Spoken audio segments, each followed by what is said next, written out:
ফের কাছাড়ে কাঠিগড়ায় ভোট বয়কটের হুঁশিয়ারি। পঞ্চায়েত নির্বাচনে ভোট প্রদানের হাতে গোনা দিন মাত্র বাকি রয়েছে, কিন্তু একের পর এক ভোট বয়কটের হুঁশিয়ারি উঠে আসছে। কাঠিগড়া থেকে দেখা যাচ্ছে কোথাও বেহাল রাস্তার জন্য ভোট বয়কট, আবার কোথাও ভোট কেন্দ্র রদবদলের জন্য এই এমন প্রক্রিয়া লোকেদের থেকে আসছে। দিন কয়েক আগে ভোট কেন্দ্র স্থানান্তর নিয়ে প্রতিবাদে সোচ্চার হয়েছিলেন কাঠিগড়া বিধানসভা চন্দ্রনাথপুর কালীবাড়ি এলাকার মানুষ। এবার ফের ভোট গ্রহণ কেন্দ্র স্থানান্তর নিয়ে প্রতিবাদে সোচ্চার হয়েছেন একই জিপি চন্দ্রনাথপুর পঞ্চম খণ্ডের দুর্গম দামছড়া কাশীবন্ধ এলাকার মানুষ। আর তাদের অভিযোগ আগে ছিল যে বড়খলা বিধানসভায় ডিলিমিটেশনের করে তাদের কাঠিগড়া বিধানসভা অন্তর্ভুক্ত করা হয়েছে। আগে তাদের ভোট গ্রহণ কেন্দ্র ছিল দামছড়া এলপি স্কুলে, বর্তমানে 15 কিলোমিটার দূরত্বে বান্দরখালে তাদের ভোট গ্রহণ কেন্দ্র স্থানান্তর করা হয়েছে। তাদের অভিযোগ এমনিতেই তাদের চলাফেরার রাস্তা নেই, দুর্গম অঞ্চলে বাস করছেন, বর্তমানে আরো প্রতিকূল দুর্গম এলাকা স্থানান্তর করা হয়েছে তাদের ভোট গ্রহণ কেন্দ্র।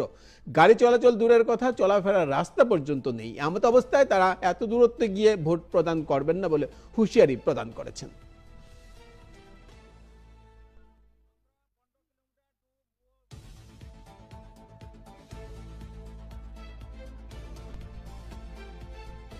আমরা বাপদাদা থেকে এখানে আমরা ভোট গাইতেছি, বুঝলেন নি? আর এইবার কি যে সমস্যা হয়েছে, এইটা বর্তমান যে গতকালকে 7-8 মাসে ঘর থেকে বেরোতে পারছে না, বৃষ্টি বাদলের দিন।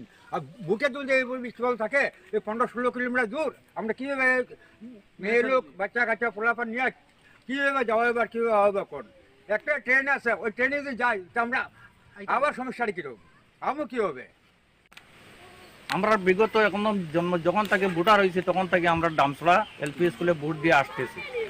আজকে বিগত 2 দিন হয়েছে আমরা শুনতে পাইছি যে আমাদের ভোট বান্দরকাল এলপি স্কুলে নিয়ে গেছে, কিন্তু আমাদের এখান থেকে 15 কিলোমিটার দূর বান্দরকাল।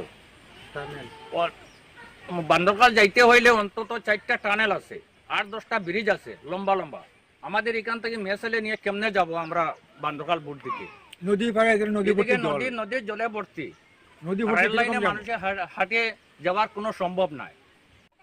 আমরা সমস্যা হইল এখানটা কি 15 কিলোমিটার বান্দরকাল হাঁটিয়ে আমরা যেতে পারবো না।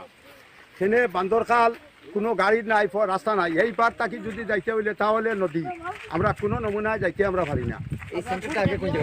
হ্যাঁ, আগে দামচড়াতে বুট আছিল, দামচড়াতে বুট থাকলে 2 কিলোমিটার 2-3 কিলোমিটারের ভিতরে আছিল, কিন্তু আমরা যাইতে পারছি।